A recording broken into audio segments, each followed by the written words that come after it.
Ya, terima kasih Anda masih bersama kami dalam program Toko Kita. Ini kita perbincangannya semakin seru dan semakin hangat juga Pak ya. Ya. Apa sih terobosan-terobosan baru yang akan diluncurkan BPJS untuk lebih melayani masyarakat? Kita kemarin sebetulnya agak surprise ya, Ya. ada organisasi internasional anggota 158 negara termasuk Indonesia, namanya International Social Security Association. Yes. Asosiasi Jaminan Sosial Internasional. Ini organisasi sudah tua. Ya. Nah, kemarin ada World Social Security Forum level Asia Pasifik. Nah, kita diminta sebetulnya untuk menyampaikan inovasi-inovasi apa, karena kaitan dengan pelayanan publik ya, yang kemudian sedang dikerjakan oleh BPJS Kesehatan. Banyak sebenarnya kita kerjakan. Tapi kita kirim yang paling prominent 10. Kita kirim 10. Ya. Ternyata ini yang luar biasa Pak. Saya bukan memuji diri, tapi ini apresiasi saya terhadap seluruh karyawan ya, yang dimana inovasi ini menjadi sangat penting. Itu bayangkan Pak, kita mendapat 9 penghargaan. 9 penghargaan. Baik. Jadi pada saat dipanggil ke panggung pemberian penghargaan itu kaget sendiri.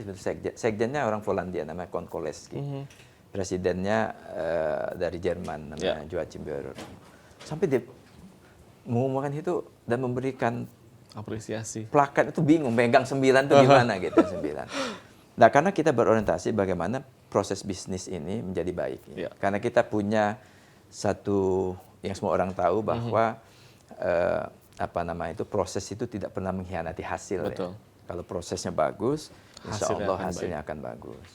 Nah ada 9 itu mungkin saya patut ceritakan misalnya dari sisi peserta. Nah itu termasuk terobosan. Misalnya kita kenal dengan fast track. Ya. Jadi waktu sebelum ini kita buat, inovasi yang kita buat, orang kalau datang ke kantor itu bisa makan waktu lama. Nah, saya targetkan begitu ketemu counter tidak lebih dari 1 menit. Paling lama 3 menit lah. Itu sebetulnya. Kita buat inovasi itu. Adalah kita buat model box drop atau apa. Itu mendapat penghargaan. Kemudian kita juga untuk memudahkan pelayanan publik, kita juga buat yang namanya customer time index-nya kayak dengan suara pelanggan. Bagaimana pelanggan ini kalau ada keluhan itu cepat kita lihat. Ya. Itu di kantor. Jadi kita dapat feedback cepat manajemen kalau ada hal-hal yang nggak bagus dalam pelayanan peserta. Kemudian kita bicara juga bagaimana menjangkau masyarakat lebih banyak. Kita punya kader JKN. Nah, kader JKN itu kita ada volunteer di daerah-daerah tertentu kaitannya dengan 3 hal. Yang pertama tentu kita ingin mengejar kalau menunggak iuran, reminding. Atau yang kedua membantu masyarakat dilayani. Atau ketiga menambah peserta baru.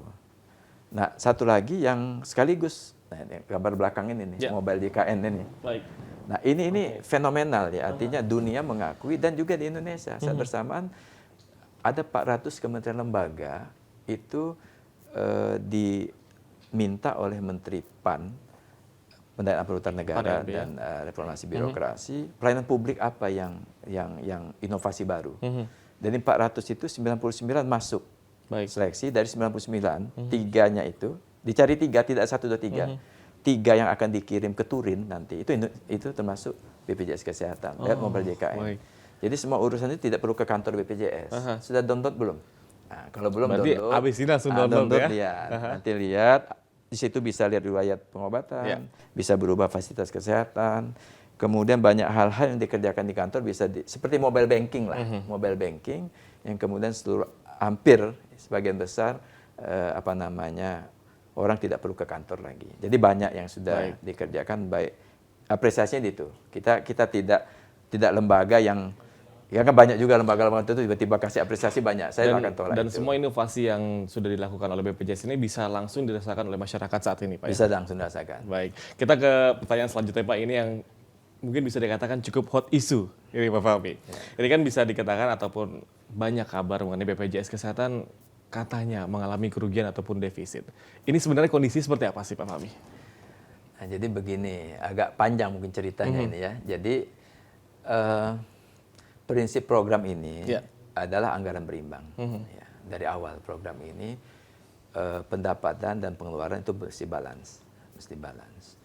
Dan itu dihitung setiap tahun Seperti sekarang kita nyusun rencana kerja anggaran tahunan 2019.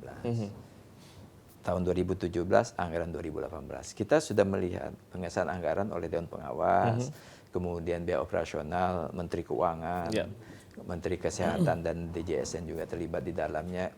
Postur dari rencana kerja ini kelihatan. Nah, dari kelihatan itu, oh ternyata tahun ini memang ada defisit. Memang ada defisit. Karena apa? Karena memang basicnya, basic program ini, ya, ini kan para ahli sudah sangat mengenal yang namanya istilahnya actuarial soundness, sound of actuaria dalam menghitung iuran. Nah, memang kalau kita berbasis iuran ini belum sesuai dengan hitungan. BPJS tidak menghitung. Yang menghitung Dewan Jaminan Sosial Nasional. Kalau BPJS menghitung nanti dianggap subjektif kan, pasti ingin iuran besar. Contoh begini. Kelas 3 penerima bantuan iuran itu kalau hitungan DJSN, hitungan aktuarianya mestinya Rp36.000 per bulan per orang. Tapi yang diputuskan Rp23.000. Jadi ada gap Rp13.000. Kemudian pekerja non formal, mandiri yang bayar sendiri. Itu kelas 3 itu harusnya Rp53.000. Diputuskan Rp25.500. Artinya ada minus atau gap Rp27.500 per orang per bulan per kepala. Kelas 2 juga harusnya Rp63.000, diputuskan Rp51.000. Jadi ada gap. Dan gap ini dihandle oleh? Nah ini tuh, saya basicnya ini dulu. Baik. Nah kemudian kalau kita ingin match, tentu iuran disesuaikan. Betul. Pak Presiden melihat dengan melihat kondisi masyarakat saat ini, itu belum memungkinkan untuk kemudian iuran dinaikkan. Kan ada masalah daya beli dan lain-lain. Tidak ingin membebani masyarakat. Nah itu yang jadi pilihannya dua. Pilihannya apakah yang kedua, spendingnya dikurangi, benefitnya dikurangi, manfaat dikurangi. Itu pun tidak menjadi pilihan. Apa yang dirasakan masyarakat ini sudah cukup bagus. Kemudian kalau dikurangi pasti akan berpengaruh terhadap pelayanan kesehatan. Kalau mengatur itu yang kami atur, diatur. Tapi kalau menghilangkan tidak. Nah kemudian pilihan ketiga berdasarkan regulasi, ada peraturan pemerintah. Pilihan ketiga suntikan dana APBN.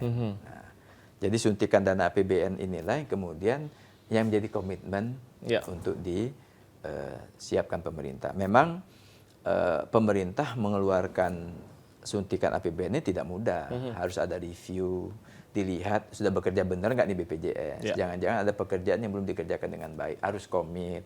Misalnya ada tentang berita bahwa kolektabilitas kita tinggi ya 97%, tapi kalau diperdalam untuk pekerjaan non formal ternyata tidak sampai 60%. Ada apa di situ? Sama-sama kita review. Jadi intinya karena berita review ini kemudian butuh waktu mereview, suntikan dana ini butuh proses. Memang kami akui ada keterlambatan membayar di rumah sakit yang membuat ini ramai. Tapi satu hal yang masyarakat harus tahu, BPJS Kesehatan kalau telat membayar dihukum. Dihukum loh, kita kena denda 1%. Begitu rumah sakitnya Mas Reva ya, Reva Medica misalnya kan. Baik, amin. Saya amin dulu deh. Menagihkan, kita belum bayar, kita kena denda 1%. Sehingga kita sebetulnya berat hukuman ini. Karena apa? Karena kalau bunga bank itu nggak sampai 1% sebulan. Nah, kami berupaya sambil menunggu dana ini cair, itu kemudian buat namanya SCF, Supply Chain Financing, artinya anjak piutang. Oke, Mas Repa tagih ke saya 1 miliar.